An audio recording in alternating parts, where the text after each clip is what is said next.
Business Breakdowns is sponsored by Tegas. We created Business Breakdowns to uncover the lessons and frameworks behind every business, and that's what makes Tegas our perfect launch partner.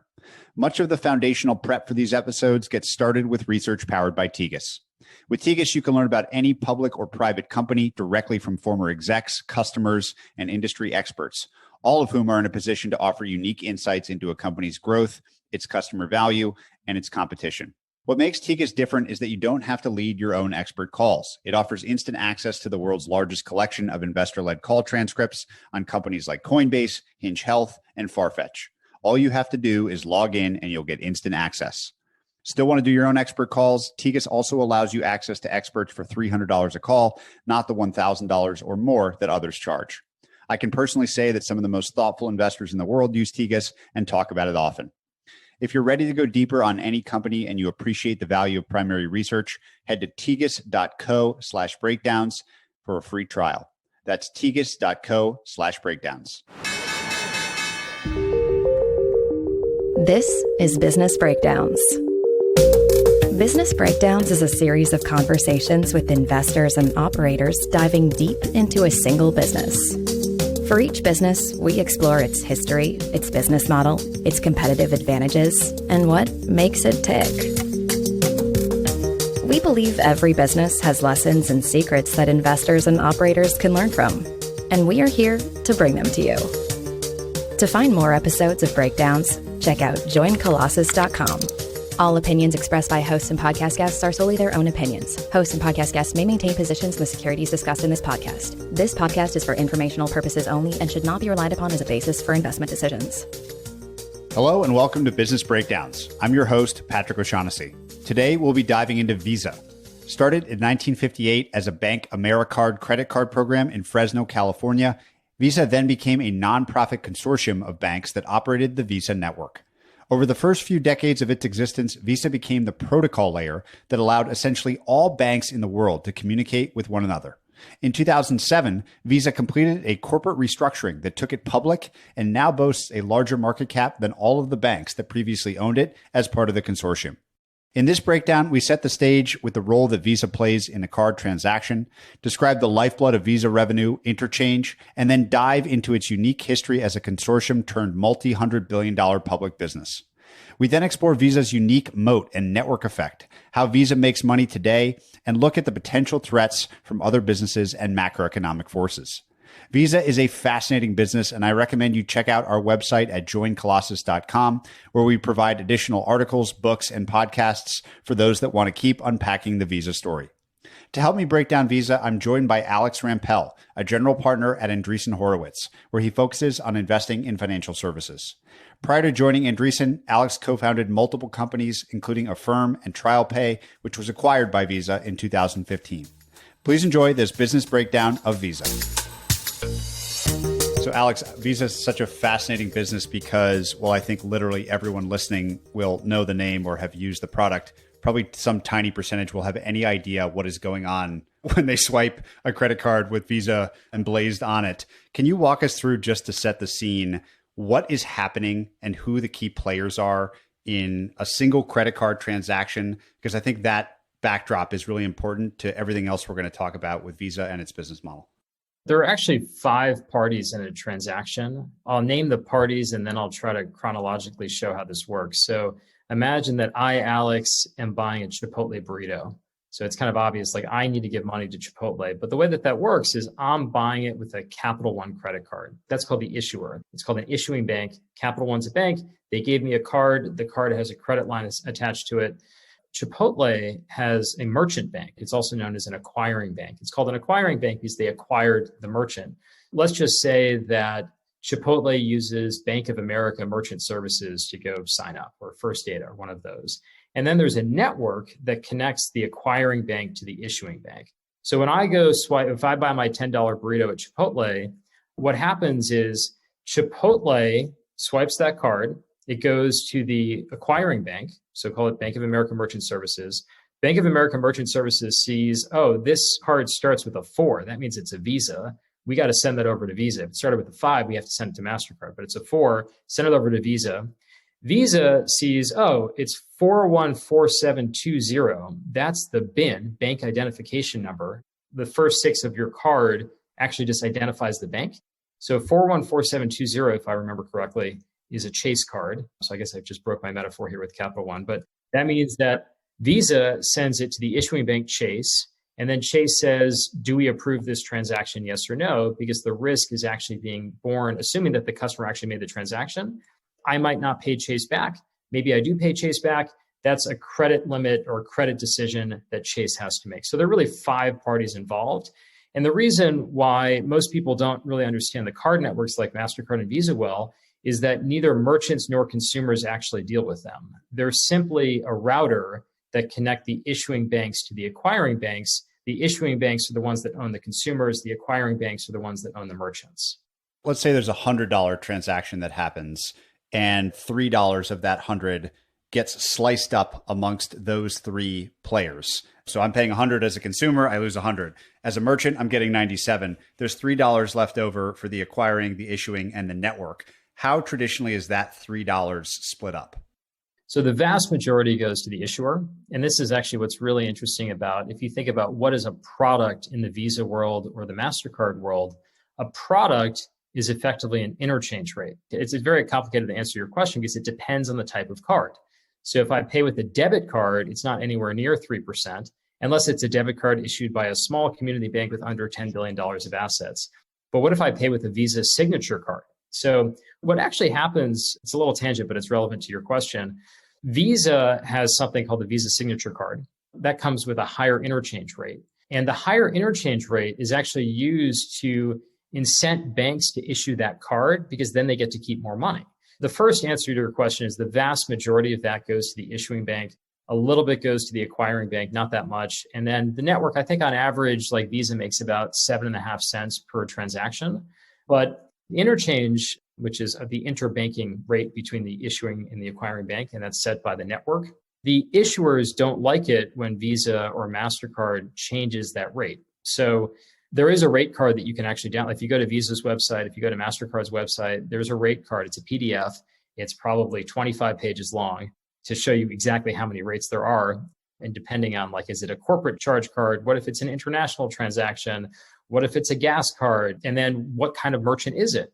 Oh, it's a utility bill. Well, that's different. It's card not present, meaning that you're not actually presenting the piece of plastic in person. It's a card not present transaction, which is entered on the internet or over phone. So there are so many different rates, but the reality is that the issuer gets most of the economics. The issuer uses most of those economics to then, I don't want to say bribe, that's the wrong word, but reward the consumer. And this is why Visa and MasterCard have just such powerful moats. It's kind of a double-sided moat. It's not just a network effect and that everybody uses one of these cards because everybody else accepts that card. I use WhatsApp because my friends use WhatsApp, kind of classic network effect. It also has this very bizarre set of economic incentives where the money that the issuing bank is getting paid rewards the customer. So again, go back to the Chipotle example, but maybe not as relevant for a $10 burrito. I'm buying 1,000 burritos now. So it's going to be a $10,000 bill. If I put this on my Citi double cashback MasterCard where I get 2% cash back, I'm going to get $200. And if Chipotle doesn't want to spend the 3%, as you mentioned, they would love it if interchange went away because they would make more money. But how do they induce me to sign up for a new payment mechanism or go pay them with cash? I don't want to go to the bank and withdraw $100 bills and pay them with cash. I'm going to pay them with the Citi double cashback MasterCard. I get $200. I now have an incentive to use that card wherever possible. Taking another step back, Visa is able to convince a bank like Fidelity has a double cashback card, 2% cashback on a Fidelity card. It's one of their top cards. Fidelity is trying to decide, do I issue a MasterCard or a Visa card? Because this is what Visa and MasterCard really do. They compete for issuing banks because acquirers have to acquire all cards. They just get the merchant and they want to monetize all the merchant's traffic. So they can't just say, we're only going to process Visa cards. We're only going to process MasterCards. They have to process all cards. So what happens is Visa and MasterCard compete over issued contracts. So if they have a higher interchange rate that they're charging to merchants, which merchants hate, of course, they hate paying a higher interchange rate. The issuing banks love it because then the issuing banks are able to go into the market and say, hey, guess what, consumer? Instead of getting 2% cash back, you get 2.5% cash back. And that's not coming out of negative unit economics. The 2.5% cash back is coming because we have this great product that Visa invented to charge merchants 3%. So it's one of these weird things where normally you would expect competition, and there is competition. I mean, Visa and MasterCard compete with American Express. Like, it's an oligopoly, but it's not just a monopoly where there's only one player. You would expect, at least in that kind of construct, for fees to go down. But outside of regions like Europe or Australia, where regulatory issues have forced down fees, fees go up because that is more compelling for the issuing banks to go get their cards into market and for consumers to use those cards, because it's kind of like an intelligence test. Like, okay, you're buying the $10,000 of burritos at Chipotle. Do you want $200 cash back or $10 cash back? Well, I'd rather get $200 cash back. Well, in order for that to work, interchange has to be above 2%. And therefore, if I make interchange 5%, Chipotle will be even more angry. That might be the breaking point for them. But now a new bank can go get me to sign up for that 5% cashback card, and I'm going to use that one at Chipotle as opposed to the 2% cashback card. So I'm thinking about this visual where there's these two nodes on the bottom, the consumer and the merchant. Above each is a bank. They each have their own bank. And then the way those banks communicate is through this centralized network, primarily Visa and MasterCard. And Amex is a whole different beast that we won't tackle in this conversation. So really, this central network is really not a finance company so much as it's an information routing system. It's literally just the communication node through which banks communicate with each other. And it begs the obvious question, which necessarily brings us to Visa's very unique origin story of, with this 3% thing hanging out there, why wouldn't the banks just talk directly to one another? So maybe we could rewind all the way back to the beginning and the origin story of Visa, which is among major corporations, certainly one of the most unique, and describe why there's this central player and the banks don't just talk to each other. The first day of Visa, it wasn't called Visa at the time, but it was September 18th, 1958. And what happened was Bank of America, which at the time was a California-only bank, even though we have crazy banking regulation today, it was much crazier in the 1950s. What happened was that there was this mid-level manager at Bank of America, Joe Williams, who came up with this idea for the Bank AmeriCard. And the idea was, okay, let's just go mail 60,000 cards to pretty much everybody in Fresno. I think Fresno had like 250,000 people at the time, 45% of whom or something like that were banked by Bank of America. The way that you're going to solve the chicken and the egg problem is just give everybody a card. They don't even have to apply for it. There aren't that many merchants in town. It's not like there's an internet where you go have to sign up, 100,000 merchants in order for this to be relevant. So I think the first merchant that they signed up was Florsheim Shoes, which is still around today. So you got all the merchants signed up. They gave everybody a card. There wasn't interchange, but they said, okay, it's Bank of America, right? Bank of America is talking to both sides. I think the rate was something like 6%. But it turned out, because they just gave this to everybody, there was no application. They were giving people credit. Like, fraud was out of control. Like, Joe Williams basically got fired and had to leave. But the idea worked, because the problem with most of these network effect businesses is it's like, okay, you either get the chicken or you get the egg. And because Bank of America already had half the customers in the town, I mean, 250,000 is a pretty large sized town, and it wasn't that hard to just go to Main Street and get all the merchants, you were able to get this off the ground. And then other banks took note of this as well. So if I'm Chemical Bank or Chase Manhattan Bank or the banks of the 1950s, I don't want to go issue a Bank AmeriCard. That doesn't make any sense. So basically what happened, fast forward a few years, but you had all these different banks that were doing these card drops. Card drops were eventually declared illegal. Like, you can't just give people credit and not tell them what they're in for and then damage the credit and prevent them from getting a mortgage in the future because they didn't pay you back for something that they didn't understand. So the laws kind of clarified a bunch of these things. But what used to happen in the 50s and 60s and 70s is that you might have 10 cards in your wallet. Only certain cards would work in certain places. And basically what happened was there were two consortiums that developed. There was MasterCharge, which was one. And then the Bank AmeriCard became Visa. So there was a set of banks that operated on this Visa network. There was a set of banks that operated on this MasterCharge network. MasterCharge obviously became MasterCard. And then both of them were nonprofits, and they're nonprofits not like the Red Cross is a nonprofit. There were nonprofits, the NFL is a nonprofit kind of thing, which is owned by the constituents. And that's how they existed for dozens and dozens of years, where effectively it was a communication protocol, exactly as you said. It was a router and a technology platform for banks to talk to banks. And they owned it. Visa wasn't taking any economics. So, they would take economics in terms of they had to pay for software development and whatnot. but it was this nonprofit entity that was controlled by banks. So it was totally fine for this thing to exist. And then what happened, I think it's 13 years ago, is they both went public. And they went public not because it's like, wow, let's seize this opportunity because it's great to be a public company, but it was largely to avoid antitrust scrutiny, because once a year, I mean, it's a little more than that, but there was this pricing council. It actually still exists at Visa today. It's like, okay, how much should we charge merchants? Imagine that all the airlines, there were two groups of airlines. There was Star Alliance and whatever the other evil airline alliance is. And they got together and they said, okay, Star Alliance has decided we will charge this much for the London to San Francisco flight. Well, that's called price fixing. You can't do that. So Visa, owned by the banks, and MasterCard, owned by the banks, this is what they would do. They would come up with like, here's pricing. It always somehow finds a way of going up every year. The merchants hated it. The government wasn't too fond of it. So the IPOs of both MasterCard and Visa, I mean, these were very profitable entities once they reorganized such that they could actually control and keep their profits.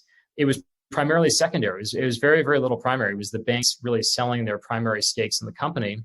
And now what's really interesting is that Visa has a higher market cap, I believe, than any bank in the world.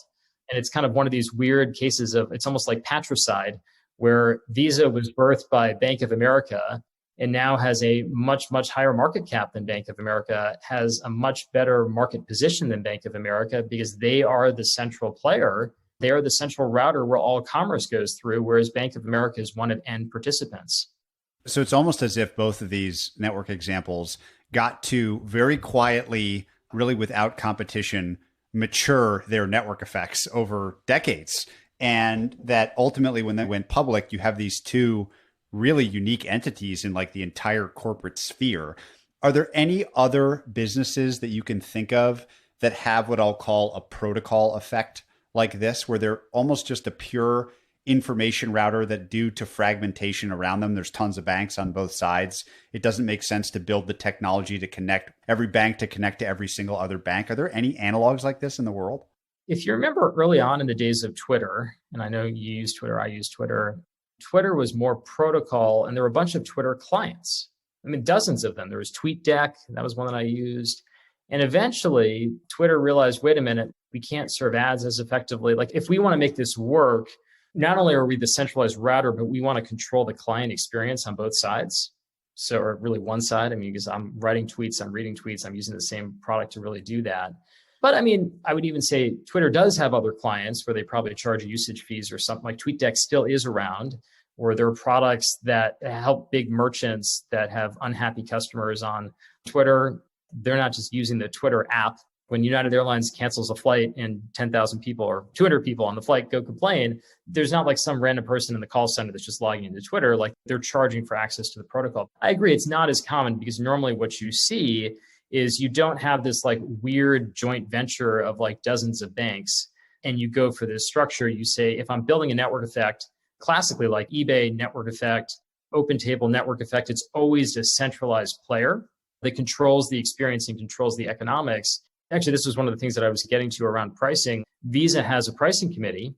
Somebody like Amazon will say, hey, wait a minute, it's not fair that we pay card not present transaction rates because our fraud rates are lower and yada, yada, yada. And Visa might be sympathetic to their arguments. But if Visa says, it's a good point, we'll cut interchange for e-commerce transactions for trusted consumers to 1.7%, like that's going to really piss off the issuing banks. Because the issuing banks are like, what are you talking about? We just did a double cashback card to pay out 2%. Now you cut our rate to 1.7%. You can't do that. We're going to switch to MasterCard. So it actually makes improving the product and improving the experience so much harder because they don't control the end-to-end platform in the same way that, you mentioned like American Express. American Express is what's known as a closed loop network where they control all, like they acquire the merchants and they acquire the customers directly. It's like one entity. You're just dealing with American Express through and through.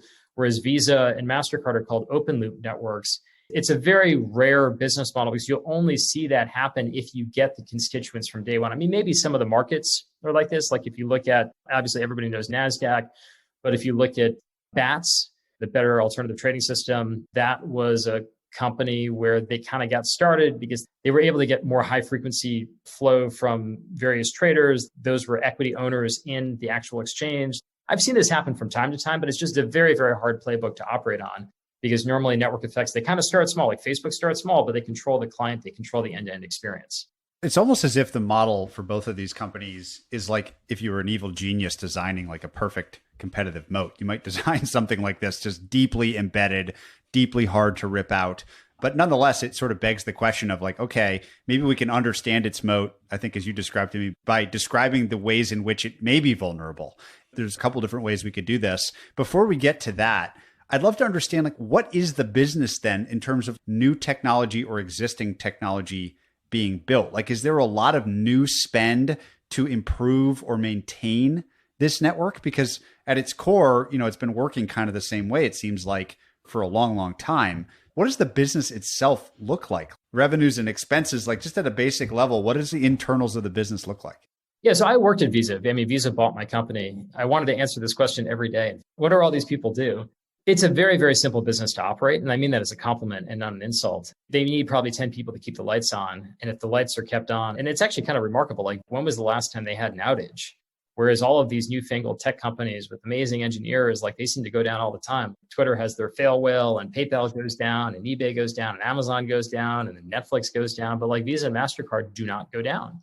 It's pretty remarkable that they've been able to pull that off. So it kind of goes back to there's not that much that they can really build or do. Product for Visa and MasterCard means a new branded logo or a new interchange table where like Visa signature card. What do you get from the Visa signature card? Well, if you go to Napa Valley pre-COVID, you got a free wine tasting at these two wineries. You get insurance in case you buy an expensive item that breaks, or you get, if the price dropped when you bought something at Macy's, we'll reimburse you. It's a lot of these kind of breakage benefits that get included for consumers, but it's almost like classic enterprise sales where I'm a bank. Let's say I'm Barclays. And actually, I remember this. When I first joined Visa as part of the acquisition, we had to do a little bit of a dog and pony show because Barclays was trying to determine, we've got this portfolio, like Barclays is behind the LL Bean card. And I know that because my wife has an LL Bean card, but they have a bunch of these affinity cards like LL Bean.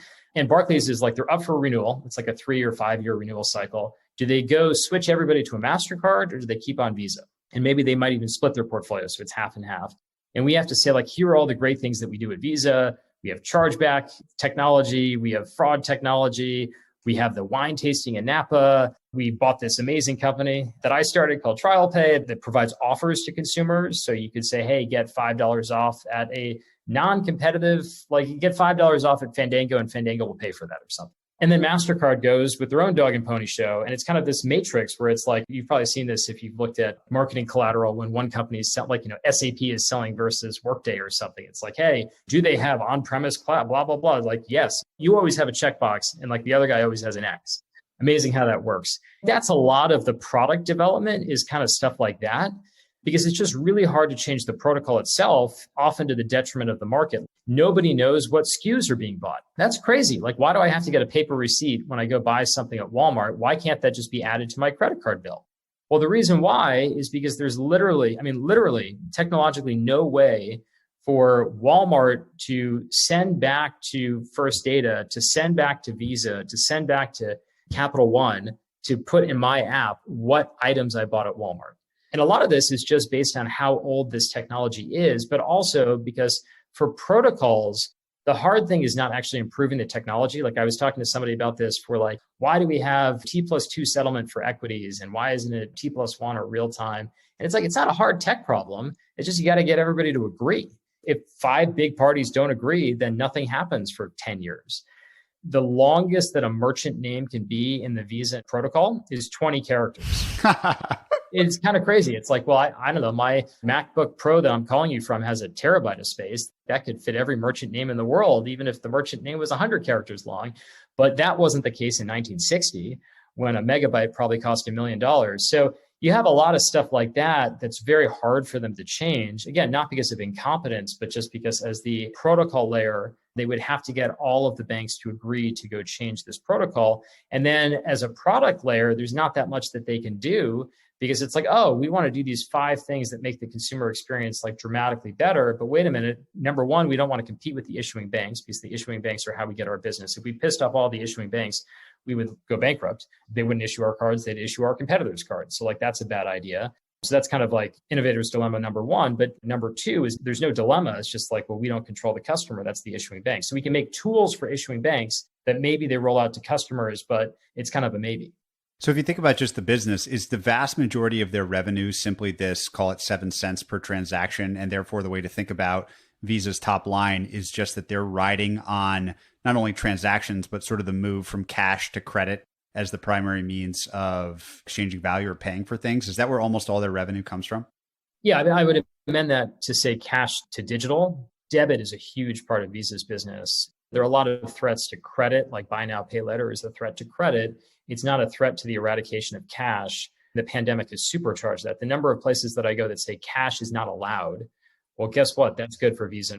I mean, there are certain areas where they disproportionately benefit, like cross-border transactions are a huge, huge part. That's their most profitable segment. That's where, if you look at their recent financials, where people don't travel as much and therefore they don't do cross-border transactions, like that's bad for Visa and MasterCard. But all of this, anything that's ever bad that's ever happened to them has always been overshadowed in a good way by just the eradication of cash. It is this kind of like bridging transaction. And then, when you have regulatory stuff that pops up and interchange gets squeezed, normally Visa's fee doesn't get squeezed as much because they're not taking any kind of credit risk.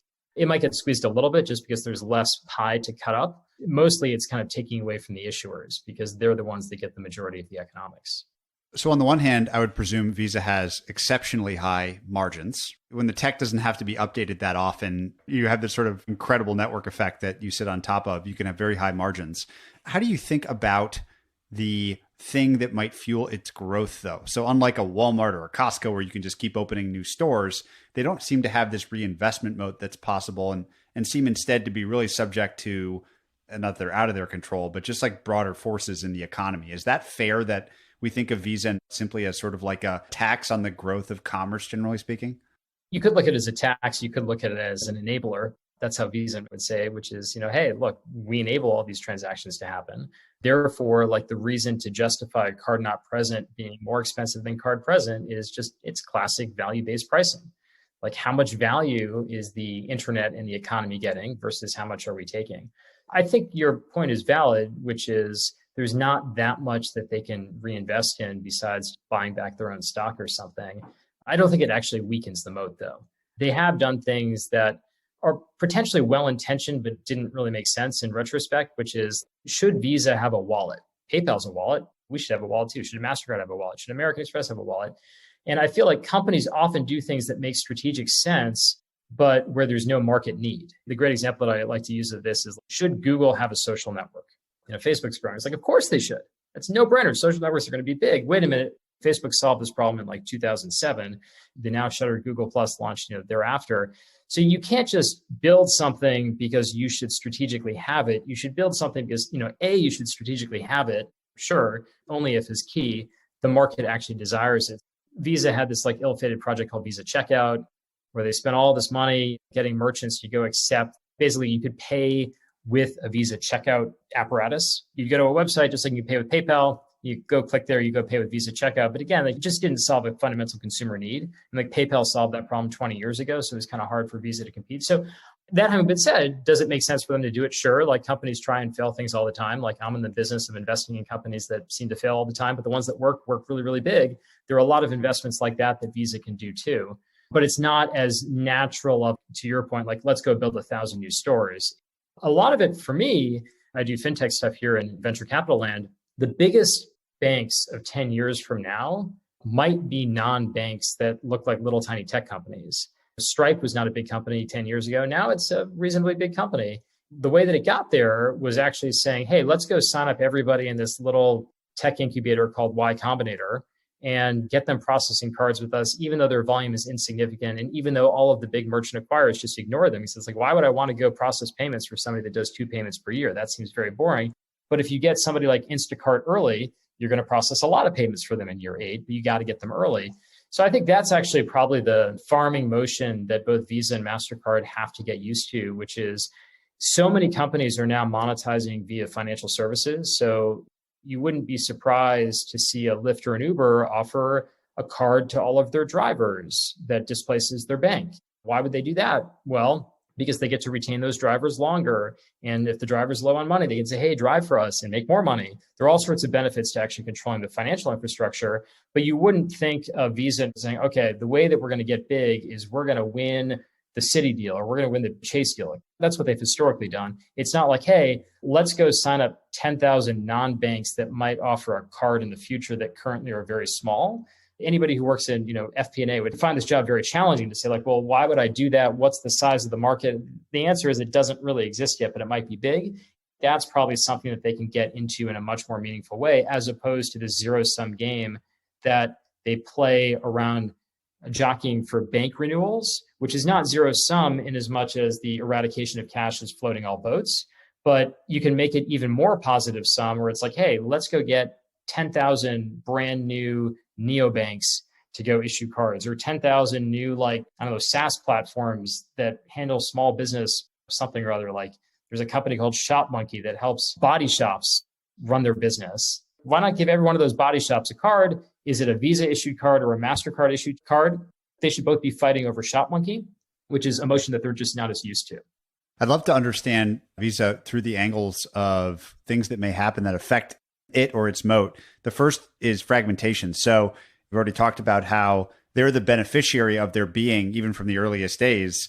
Lots of different banks on both sides. If you're the centralized communication layer, fragmentation is good for you. Presumably concentration is then bad. So how do you think about that as a risk factor that sort of reveals something interesting about Visa? It's the biggest risk factor. And the reason why is going back to what I said before, which is the only thing that really drives Visa or MasterCard's business is issuer relationships. So Citi is the biggest issuer of MasterCards. If Citi said, screw you, MasterCard, we're going to Visa, I would not be surprised if MasterCard stock dropped by a very, very large double-digit % because of how big Citi is for MasterCard. And you could play the same scenario for Chase and Visa. So it's very, very important for them to hold on to those issuer relationships because, again, acquirers have to acquire the merchant, and the merchant just wants to accept all cards, and they don't want to be caught up in some game of chicken around negotiating rates.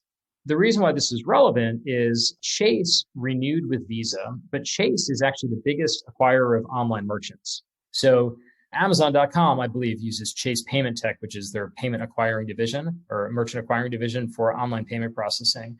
But wait a minute, Chase is also the biggest issuer of Visa cards in the US. The Amazon.com credit card is issued by Chase. Chase issues the Sapphire card. They have tens of millions of customers that actually have Chase cards. Why the heck am I, Chase, paying Visa to talk to myself? That doesn't really make sense. And the reason why is because it was in my contract. But when Visa says, all right, Chase, please renew with us again for the next 10 years and don't go to MasterCard, Chase is like, wait a minute, I have an idea. I don't want to pay you anything if I'm talking to myself, which is a pretty reasonable request if you think about it. This is how a lot of acquiring and issuing relationships work outside the US. So this is called an on-us transaction. So it's perfectly easy to do. It's not that hard technically. It's just a contractual thing and then a very easy snippet of code to say, hey, 414720, go just send it to the other part of our building. So Mexico, for example, almost no transactions in Mexico go over Visa. The acquiring banks and the issuing banks are effectively one and the same. They just talk to each other. Now, Visa is very useful for this interoperating when you get into spaghetti land, where it's like, okay, I live in Mexico, but now I went to the US and I'm shopping at a store in Texas. Well, that's not going to be an on-us transaction. That's going to go over Visa rails, and it's an FX transaction, so even better for Visa. But one of the dangers that Visa and MasterCard face long-term is that it's not so much the concentration, it's more of concentration where the issuing and acquiring is done by the same entity. The reason why that's relevant is because Visa doesn't really care about the acquirers. I mean, I'm sure they will say they care about them, but they don't care about them as much as they care about the issuers. If you're a big issuer and you've got a big acquiring division, you can easily push Visa to say, hey, I want what Chase had, which is their ChaseNet thing. I want that too, and I want to pay you nothing for it. And this is kind of actually how things work in China. The largest payment network in China, like old-fashioned non-QR code-based payment network, is called China UnionPay, CUP. And CUP actually interoperates with Visa. So if you live in China and you have a China UnionPay card, which many people do, and you leave China and go buy something in Hong Kong or Japan or the United States, that's a Visa transaction. But when you go back in the country, then it's a China UnionPay transaction. And that's effectively one form. Again, I think Visa and MasterCard would still do well even under this situation. But if it turns out that there are only 10 major banks in the US and they all issue cards and they all acquire cards, you could actually see Visa seeing fewer and fewer transactions if it's kind of banks talking to themselves, or even banks saying, hey, why don't I just route directly to this other bank and not pay Visa or anything? But if it's the long tail of like, hey, I'm visiting Jordan from Colombia, yeah, those two banks, Banco de Colombia isn't going to go connect with the Bank of Jordan directly. Too much work. You've previewed the second one, which is the role of regulation in different geographies. So we know that interchange fees are way lower outside the US than they are in. Maybe describe what's driving that and how international standards relative to the US's may play a role in the future story of Visa. If I remember correctly, one of the first countries to do this was Australia, which regulated interchange down to a little under 50 basis points. This was kind of the first test of like, well, what happens when you do this? It actually ended up being bad for consumers. Now, how could lower prices be bad for consumers? What kind of monopolist am I? Well, it turned out that it's bad for consumers because the rewards went away and it just ended up being a transfer of wealth between the big banks and the big merchants. Imagine I'm buying a Coke for $1. If I now buy that Coke for 99.5 cents, I don't really care about 0.5 cents. But you know who really cares about 0.5 cents is Walmart, because they sell like 1 billion of those like every hour. So it's very, very hard to fix these problems of concentrated benefit and diffuse harm, or figure out how you rejigger the shares, if you will. So what really happened was that rewards went away in Australia. Like that was very, very clear because there's no money to fund the rewards. Merchants basically kept more money, but it wasn't a huge amount of money. Huge, at least on a per transaction basis. If you're buying something for $10,000, sure. Like maybe now as a consumer, it's like, well, 1.5% times 10,000 is real money. So I want to save money and I'm getting a lower price, all factors held constant. Whereas for like the $10 transaction, the $20 transaction, it's basically just rewards went away. But still, it was popular. But go Google like Australian rewards credit card. You won't find that many, or at least not that many without fees. In fact, annual fees used to be a mainstay of credit cards in the US. For you to get a credit card without an annual fee, like that was kind of a rare thing. I forgot who was the first one to introduce the no annual fee credit card, but now like none of them in the US. Very, very few of them have annual fees. Australia, a lot of them have annual fees now. And then Europe did the same thing, but even lower. Half the rate of Australia interchanges, although not for all cards, like a small business card. Somehow that has a exempt regulatory regime, so they can charge higher interchange there. But a lot of countries and regions, like EU being a whole region, said, yeah, interchange is too high. And look, and they're partially right. I mean, merchants, they hate this stuff. It is a tax on their commerce. Like in many cases, it's not enabling people to buy high-priced items that they otherwise couldn't afford, that they didn't have cash for. It's like, I'm just buying a tube of toothpaste at CVS for $4. And then like 10%, actually, this is one of the things that backfired in the US around regulations. So banks with over $10 billion of assets are subject to this Durbin Amendment, which basically allows the Federal Reserve to set interchange for debit cards. Because they're like, look, this is a joke. You shouldn't be able to charge 2 or 3% because you're not extending credit. You're not even forking over money. There's no float. You're just taking the money from the person's checking account and giving it to the merchant. So it's going to be 5 basis points, but plus 21 cents because there's a fixed fee.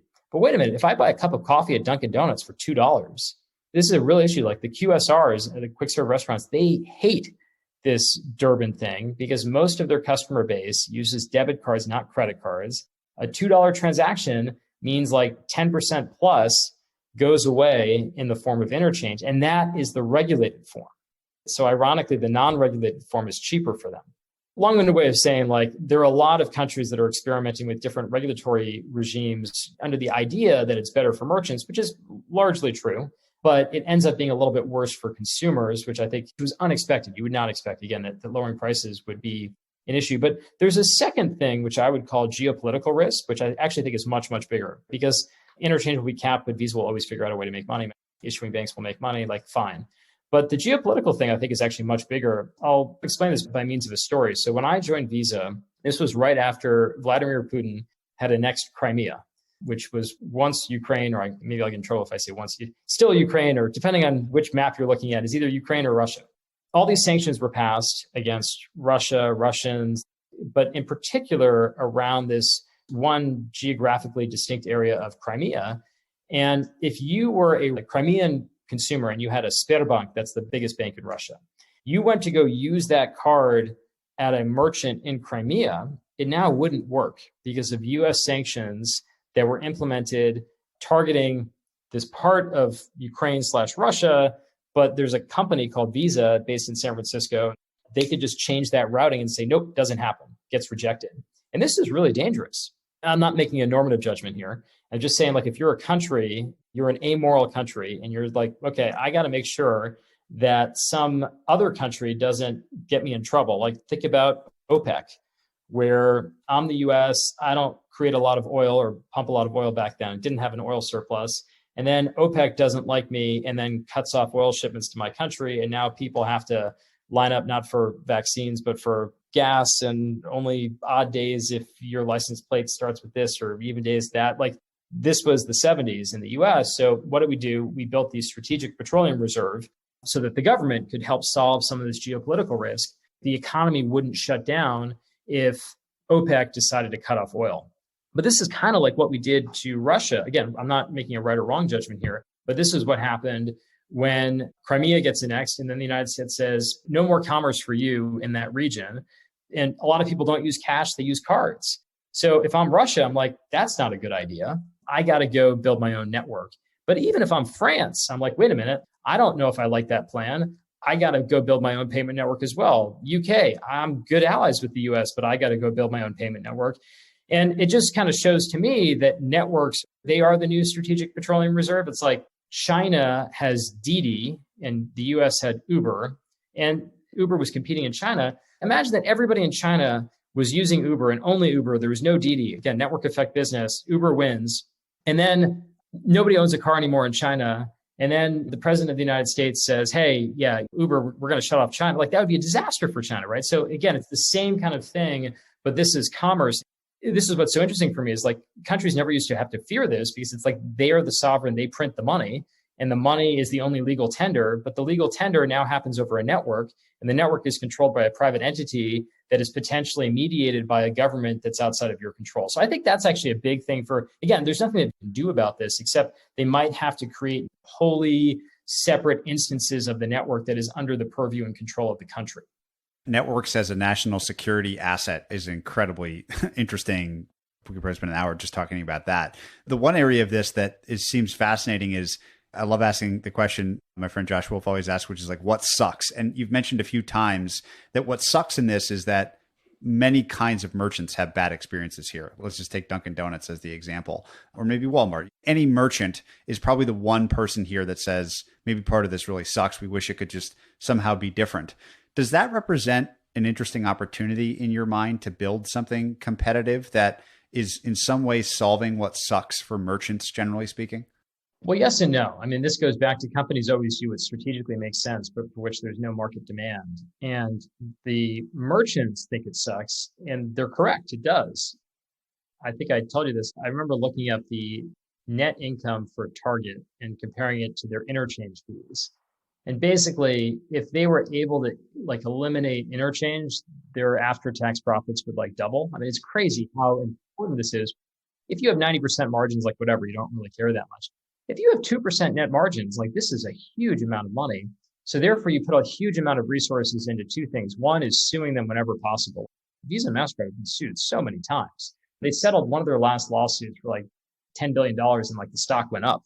You know you're doing something right when you settle for only $10 billion, right? So Walmart was the biggest rah-rah cheerleader anti-Visa MasterCard, again, as they should be, because they pay more in interchange than anybody. And they tried introducing something called MCX, but it was meant to be this competing system. But the problem is, again, like, how do you get the consumers to use it? Does every merchant want to pay nothing? Yes, 100% hands are raised. Does any consumer want to like link their bank account to some newfangled thing that they don't really trust? And then why are they doing it? Well, they're doing it to get no rewards, because you can get no rewards if the interchange is zero. So Target has something called the Target Red Card, and you get 5% cash back if you use the Target Red Card. And Target's very proud of this because they're not paying the 2% to Visa and MasterCard. Instead, they're paying 5%. Wait, what? That's not good. If every one of their consumers had to be bribed with 5% cash back, that's not good. MCX was a complete disaster.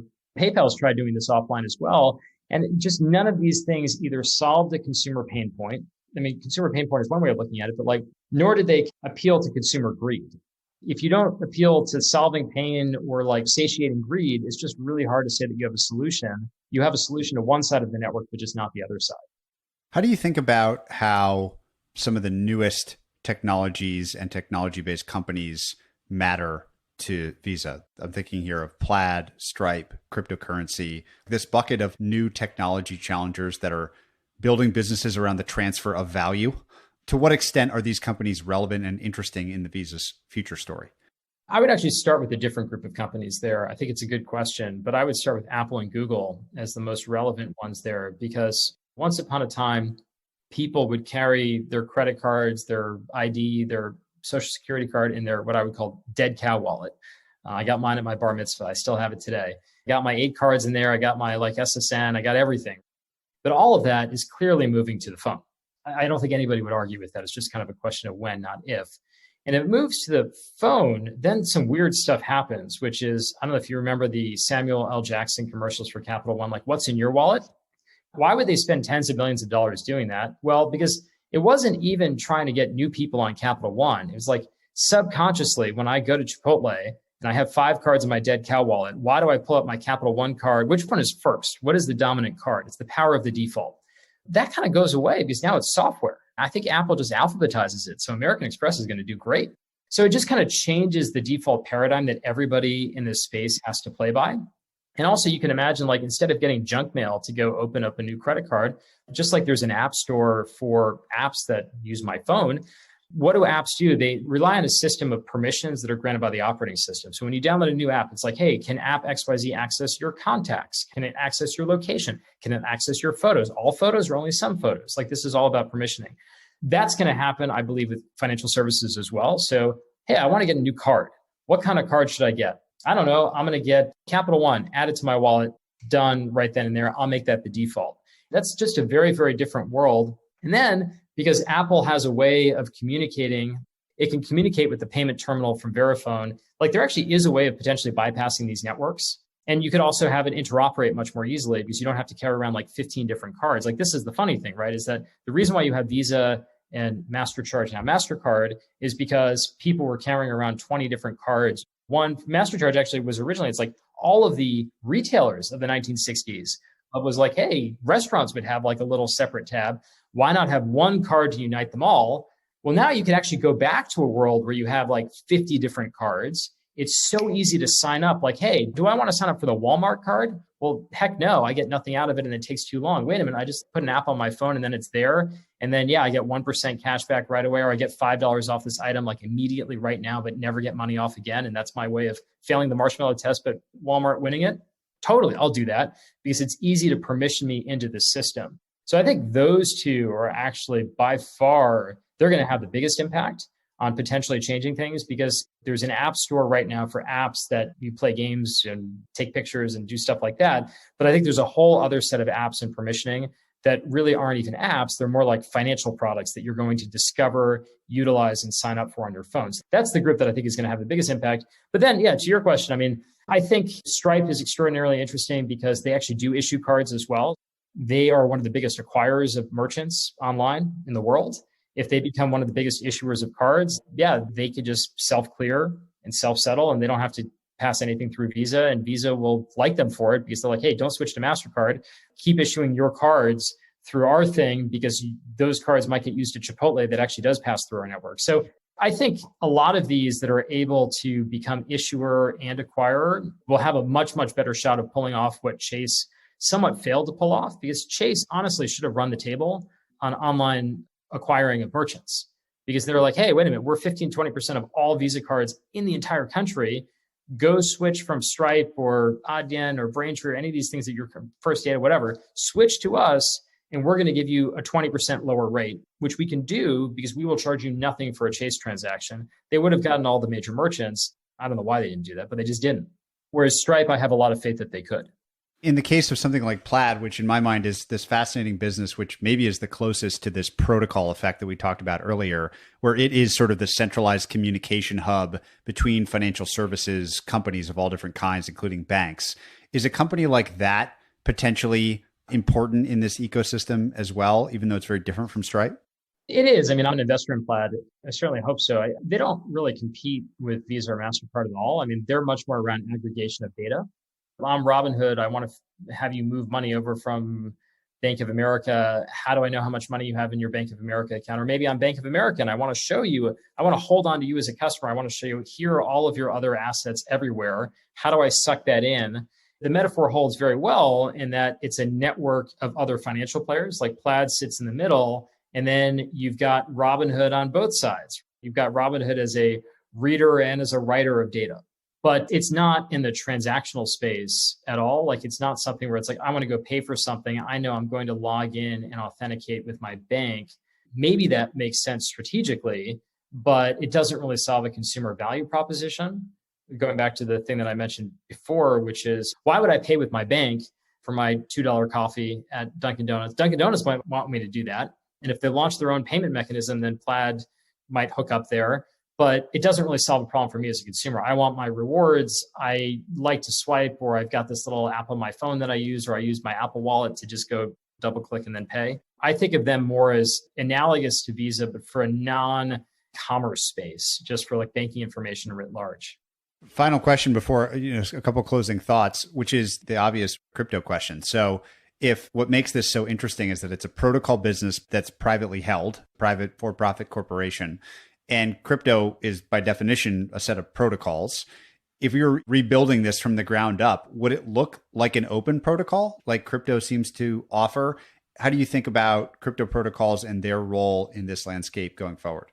I have a little tweet storm that I read on this a while ago where it's like, I think if you were to develop Visa from scratch today, and D-Hawk is actually still around and he's like 94 and he's a crypto fan, partially, again, not based on some kind of crazy speculation around this will go up or this will go down. It's because Visa was meant to be this chaotic thing that nobody could control. But a lawyer figured out how to rejigger that by turning it from a nonprofit to a for-profit. And it turns out that protocols trump lawyers. And like, what does this mean? It means that you don't want to have the information centrally stored anywhere. The problem was that all the information was centrally stored in Foster City, California, and that's where the router was. That's where VisaNet was located. So if you just take control of that, you could say, oh, okay, now we're a for-profit, we're going to charge everybody 7 cents and like, you just got to go pay it. Versus if this were done from scratch, you would say, okay, all of the banks are nodes that host a ledger. Nobody can control it. No lawyer can figure out how to undo that. That's just how this would work. That's a very, very different line of conversation than like crypto will somehow supplant Visa, which again, I think it's like, could it? I don't know. I think it would have to solve a real consumer problem. And right now, the fact that most crypto goes up in value and therefore is deflationary, at least today, it goes up and down in value all the time. It's very, very hard for people to go want to spend a deflationary currency.